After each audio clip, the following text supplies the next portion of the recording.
Hi, and welcome to this episode of Conversation with a Chef. I'm Jo Ritty, and I love sharing with you the conversations I get to have with talented and passionate chefs. It's the backstory, if you will, to the food they're putting up.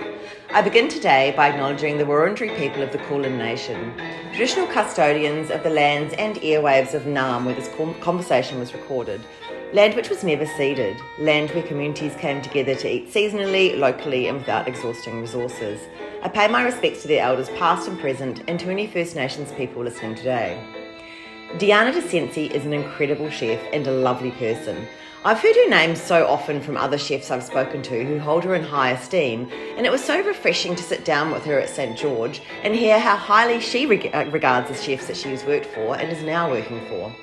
Deanna lived and breathed food and fostered a love for cooking from an early age, growing up with a Nonno and a Nonna who she watched and emulated, and it's all she's ever wanted to do. I just finished watching season 3 of The Bear. I know there are mixed reviews, but episode 10, where the chefs all sit round and talk about their experiences, the highs and the lows, and you really feel that passion, I loved it. And I got exactly that same thrill when I talked to Deanna. She was so generous and articulate in what she shared about her own journey and the industry now, and I loved every minute of it. I actually love every conversation I get to have with chefs. It's a real privilege for me. This conversation was a particularly special one.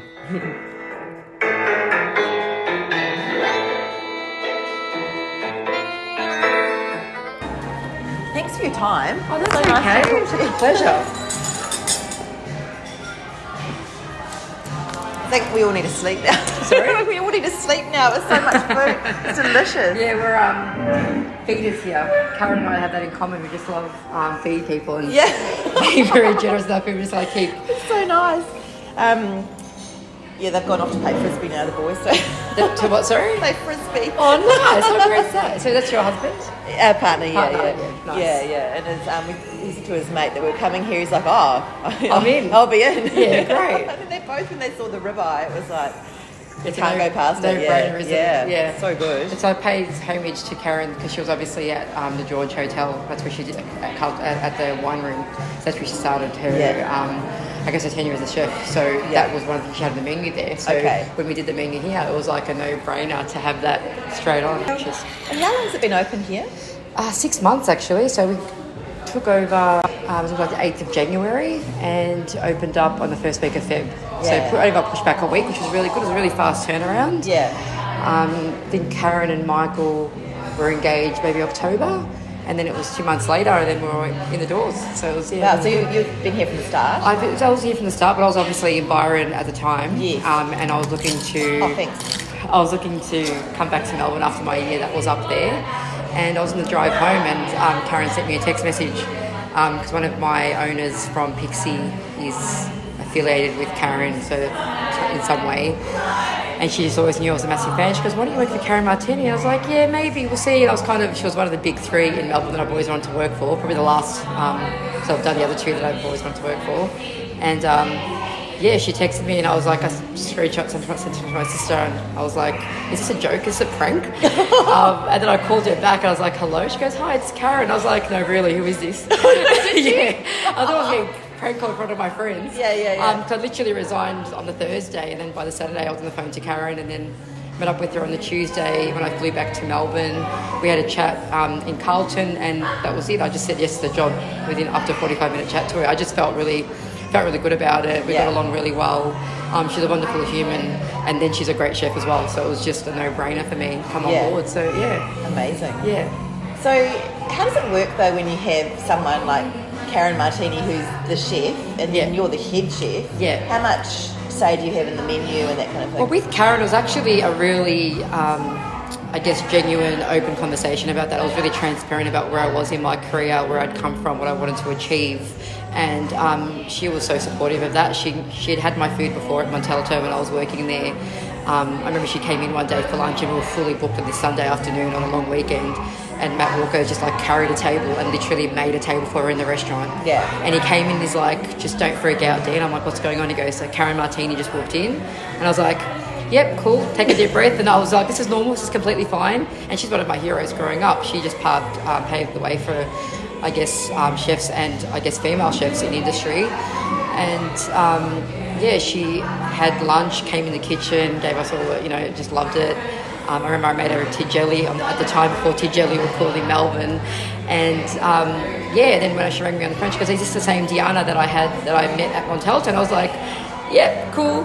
So that was where the conversation started. And when we had our initial meeting upstairs here, we had, I think it was like a 7-hour meeting about the menu. And I remember just sitting here, it was dark when we left, and we were just talking about food, and she was really transparent. She said, look, it's my restaurant, it is going to be my name, my food. She goes, but I really want your stamp on it all.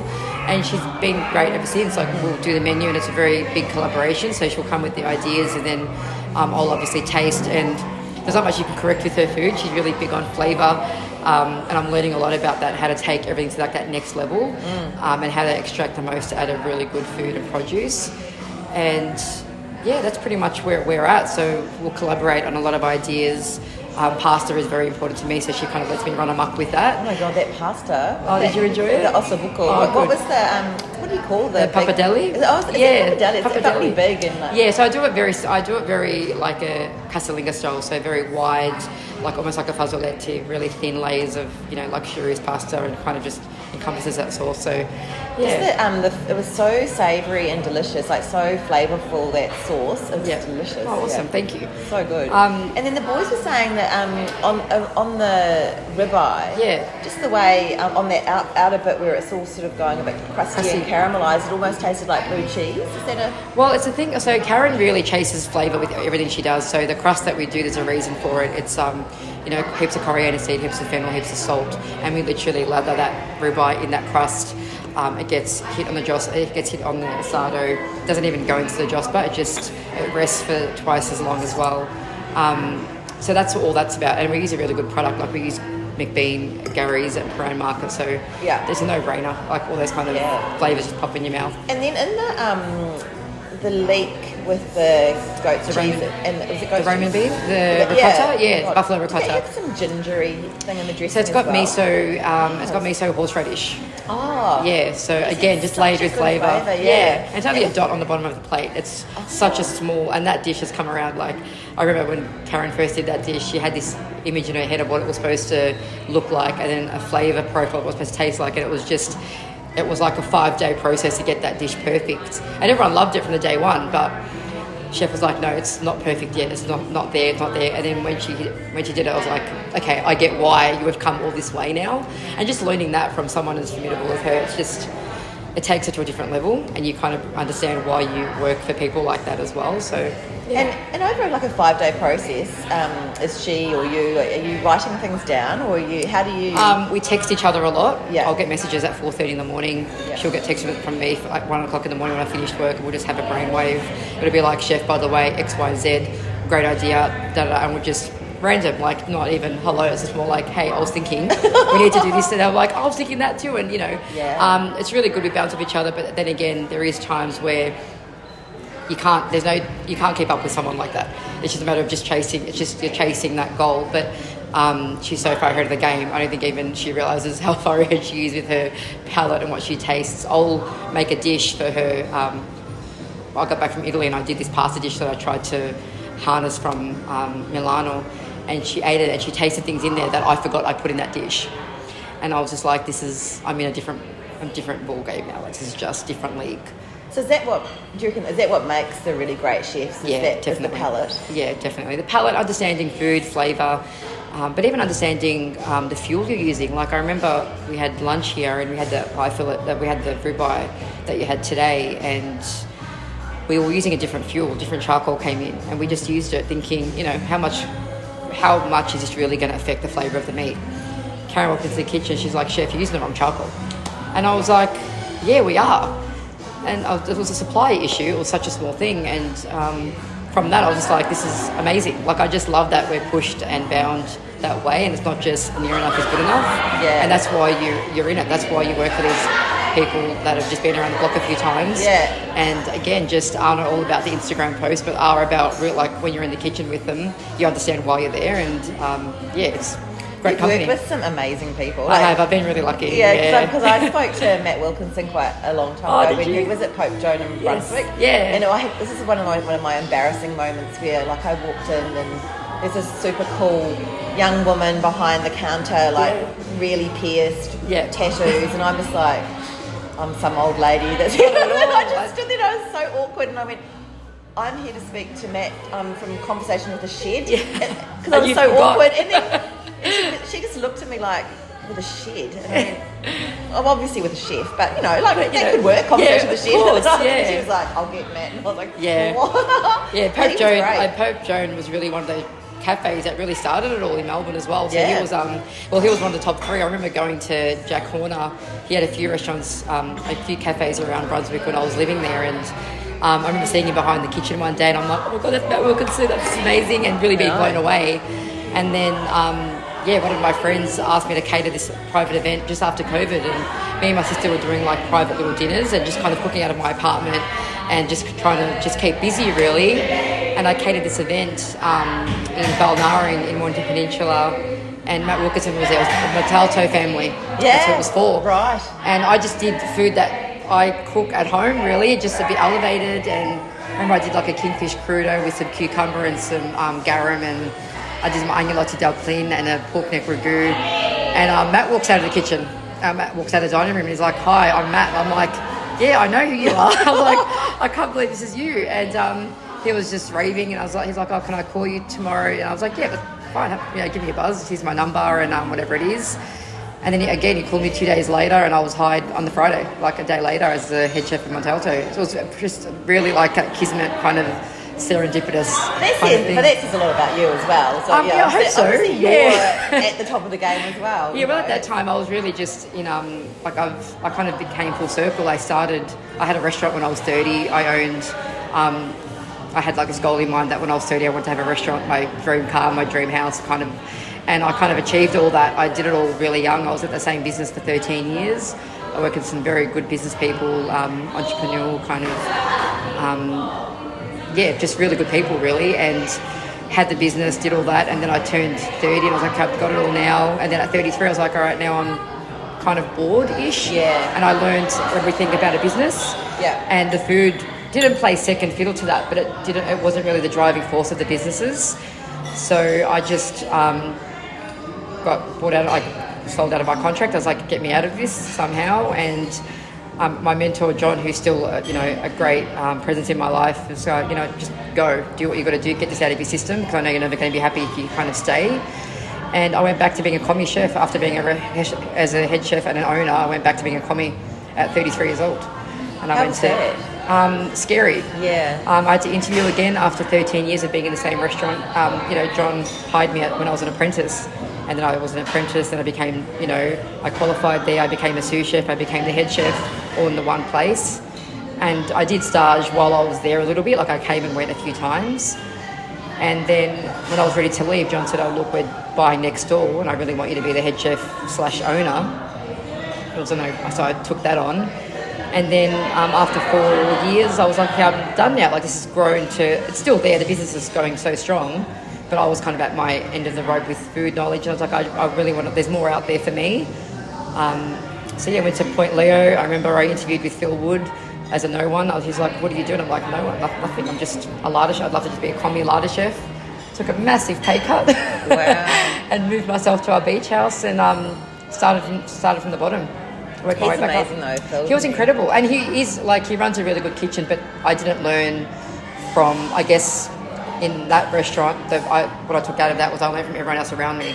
Like I learned from Dan Lidgard, who's a good friend of mine professionally. He just taught me everything I know about fish these days. So I never know, like we were breaking down 25 kilos of snapper and dory daily, just from whole, cutting down, and Dan would be beside me just hammering me for, 3 to 6 months about fish. And now everything I do the way Dan taught me. And, Phil is a genius when it comes into the kitchens and in restaurants. Just learning from, just watching him was just incredible to be a part of. But that was a team of rock stars. That was just like... Yeah. Well, I think these days it feels like you're lucky if you can be in a kitchen where you learn how to break down big fish or butchery or those kind of things, because... it doesn't happen I guess with wages and so on, there's not enough time in the day to pay for that. So a lot of kitchens get stuff in already... Definitely, done. And I think that's a shame... because you must really get to understand more of the animal and how things... Yeah, the anatomy. Yeah, that's right. Definitely. And that was the same thing. So I left Point Leo, that was after that I went to Grossi, in the same deal. I said to Guy, I don't know how to break down a lamb or a goat. I remember, like, my uncle's a butcher, so we saw it growing up, but the anatomy of how you get, because he would use from nose to tail, it wasn't because it was cool, it was because that's what you did. Yeah. I remember someone threw a celery heart in the bin, and Guy just was like, I don't understand the respect of this food, and it was a big importance, but it wasn't because it was just sustainable and it was the in thing to do. It was because that was just true to his values. Yeah. So there, and then 2 days later, he got a whole lamb in, and him and Roddy are showing me how to break down this whole lamb on the pass of Florentino, and I was like, this is just, between these two people that are, again, paved the way in hospitality and chefs and stuff. And it was very cool. So, like I said, been very lucky to work with some really cool people and knowledgeable people. Yeah. And I was reading somewhere that it started, your love of food and perhaps cooking started at a really young age. So when you were 3 with your grandfather. Yeah, with Nonno. Yeah, I was actually back in the Thomastown garage. There's like photos of me boiling parsley in this little pot that I still have beside my bed, just because he used to always cook, and the only thing I was allowed to do was pick parsley. So I'd pick it and cut it and then boil it and pretend I was making something with him. And even the smell of Italian flat leaf parsley now still brings back that memory. So it was my dad's dad and my maternal grandmother, so my mum's mum, that's where it all started. And I used to have a pot of sauce on the stove no matter what time of the morning I was getting up. She'd always make biscuits and always had like a big pot of pig fat, just rendering down. And both really important people to kind of, and obviously mum and dad always cooked, but no one was as good as Nonna and Nonno. Yeah. So different sides. So you just always knew? Was there ever... Yeah, there was never a question in my mind. I always knew I wanted to be a chef. Home economics was my favourite class. My home economics teacher I still speak to this day from high school, and that was 22 years ago now. Always knew I wanted to be a chef, but my parents kind of said to me, look, go get a degree or something before you become an apprentice. So I did all that, did a William Angus front of house course, did events, did tourism, just to kind of have something behind me in case chefing, because back then chefing wasn't a thing. It wasn't as cool as it was now. It wasn't a real, it wasn't a glorified, I guess, career path. It was hard hours, and obviously it still is, but back then more so. And I did all that, and I was like, you know what, I just need to do this, and I just pulled myself out, and I enrolled in a pre-apprenticeship, and I just, went door knocking and handed your resumes, look at the Epicure back in the day. Wow. And that's how I got my first job, and then I was never looked back. Yeah. So it was, And do you find, because when I started this podcast, it was inspired by a friend of mine in Christchurch in New Zealand, and she'd worked in London, but she'd been a head chef and worked in Pearl, and Gordon Ramsay came in and was mates with the person she worked under and everything. But she said, and I guess that was in the early 2000s, that as a woman chef, when you walked into the kitchen, you had to earn the respect of the team, whereas if you were a man, when you walked in, you had to do quite a lot to lose it. Yeah. Do you think things have changed? I'd like to think they've changed. I personally have never felt treated differently because I'm a female, but I guess I have a very strong personality and I carry myself very well as well. I kind of know what's up against me, so I just hit it head on. And but I guess a lot of my female colleagues haven't had that same experience. A lot of I'm really lucky, I haven't worked in many toxic environments, and the ones that were toxic, I left pretty quickly. But I guess it was the personality thing for me. I just walked in, I just had my head down, bum up, and I didn't really let all that affect me. Like, you always have the random male chef who's going to kind of think that they can put their hands where they shouldn't, and you smarten up pretty quickly on what that is like. I think the industry's changed a little bit now. I think it's had to, and I think it's for the better. I still wish we didn't have, the whole best chef in the world and best female chef in the world. I kind of wish we could just all be in that same pool together and may the best person win. Yeah. That's where I'd love to see the industry get to, where it's not, and I get that a lot, like, you're a female head chef. Well, no, I'm not a female head chef, I'm just a head chef. No, I agree. And that's right. And that's where I want to kind of get to, where you just kind of don't see, like, I'd like to think that I'm not good because I'm a female. I'm good because I can cook against any other person in the kitchen and I can hold my own. and there are some really terrible female chefs, but there are really terrible male chefs, and that's where I feel like the industry is getting better. But I just don't think it's where we need to be yet. Yeah. My biggest thing is training the next generation of people to kind of have that. So I'm very, like, in the kitchen, I'll always make sure it's very an even playing field as well. But I've been really lucky. Like, at the moment, our kitchen, my sous chef is amazing. His wife is in the kitchen as well, so I've got a husband and wife team. I've got a good mix of, you know, the 19-year-old angry French girl, and I've got a mix of, you know, all the up and coming gentlemen as well. So it's I like to think that we're playing our part, but I think we've got to get better quicker and kind of have a bit more of a presence. Yeah, it's hard, isn't it? Because I often ask the question, you know, what would your advice be to young people starting out as chefs? And the question lately has been, well, where are those young people? So they're not around anymore. No. Yeah. But how do you get people to come into the industry? Well, at the moment, it's just like, I can't remember even where I started. Like, I feel like the passion for food isn't there anymore. I think it's really hard to teach. Like, for me, it's not even that cliche thing, like, I'm Italian, we grew up around food. Like, everyone has that in their own culture. Like, you know, the Asian culture, the Middle Eastern culture, European culture, even the Australian culture, it all is very much around good food, good people, that's a good time. But I think for me, it was ingrained from such a young age that, you know, this is why we're doing this, we're understanding the food. But now I've got chefs that come in and they don't really last the test of time because you're teaching them how to do something and they're so anxious about getting it onto the plate and taking a photo and posting on Instagram. They're not even understanding why you're doing certain things. So you're teaching them how to monte a pasta and they're not understanding that that needs more pasta water or that needs less or that steak needs 5 more seconds or all those little steps that just is innate to learning the basic skills. I just want to jump straight to the next part of doing a dish. And that part is so exciting, but there are so many more steps you've got to learn and you've got to pay your dues to get there. And I just think now everything's just so, everything's at our fingertips. So we're so exposed to social media, we're so exposed to every all the information that we have. So we always think we know better. Yeah, and people are less patient, I guess, and less and maybe less focused because everything happens so fast. Yeah. You know, people are making money as influencers. Yeah. For, you know, like it's still hard for us to understand what that is. You know, and you've got to play the game, otherwise you get left out. Yeah. But there's a certain, you know, I see people on Instagram and, you know, all the appropriate apps that they're just cooking, and I'm like, what are you doing? That you just don't know how to cut an onion, and you're showing people, you know. And if I follow that recipe, will it work at home? Probably not. But I can tell you any recipe that, you know, Karen Martini or a Guy Grossi or a Matt Wilkinson, you know, writing a cookbook, it's going to work.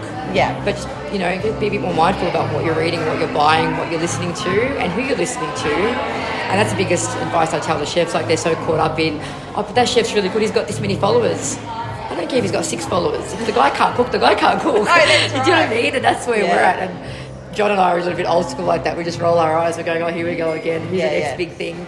But I think that's the new generation, and that's what.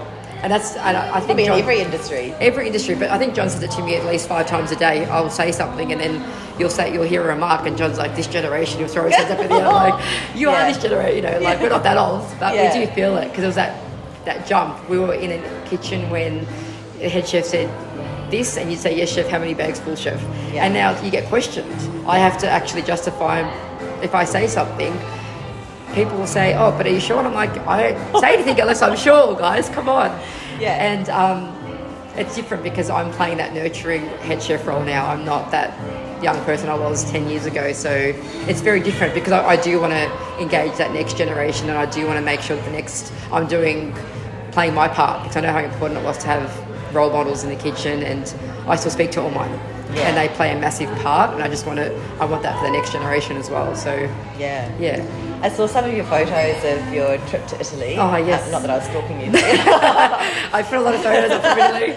And they looked amazing. Thank you. Are those kind of trips, are you able to relax, or is it about the food as well? This trip was actually very different. Like, I've been really fortunate to have travelled Europe more times than I can count. But this trip, I really made sure that it came off obviously with my 40th, and I just wanted to do it for myself. I didn't really invite anyone to come with me.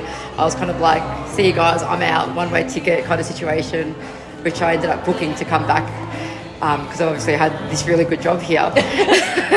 Initially it was supposed to be a year away. So I was going to come back from Byron and go for a year and just kind of holiday for a little bit and just do some research. And then I ended up going for 3 weeks. And I just knew what kind of holiday I wanted. I knew I didn't want the summer beachy holiday because I've done that before, and obviously on the back of Byron, that's what we did every day anyway. So I just went with a massive list of restaurants, and I ate maybe 12 times a day. I was up early. I would come home, siesta, rest, and then go back out again and just do that all over again. I was really lucky to meet one of my friends over there in Rome. She's a chef as well, so she took me into some really excellent places in Rome as well. We went to a Michelin restaurant with one of her good friends that works there. I learned how to make risotto for the first time properly. And I've been making risotto since I was 15. Yeah. Do they have whole risotto conferences, and they debate whether it should be wetter or dry? Yes, in the market, yes, they do. Italians are very bizarre people, and they're very. They have a lot to say about everything about food. And yes, I did that. Went to see my family down south, and just hung out with my auntie, and just she knew that I was going over there to cook and have a play with food. So she just we cooked every day, and she'll show me recipes, and just things have changed over there. How they do things. I think COVID really changed things. The cost of living over there has really changed things. So people are living a bit more frugal and a bit more, using what's around like they always have. But I think I just found that a lot more prominent this time. Yeah.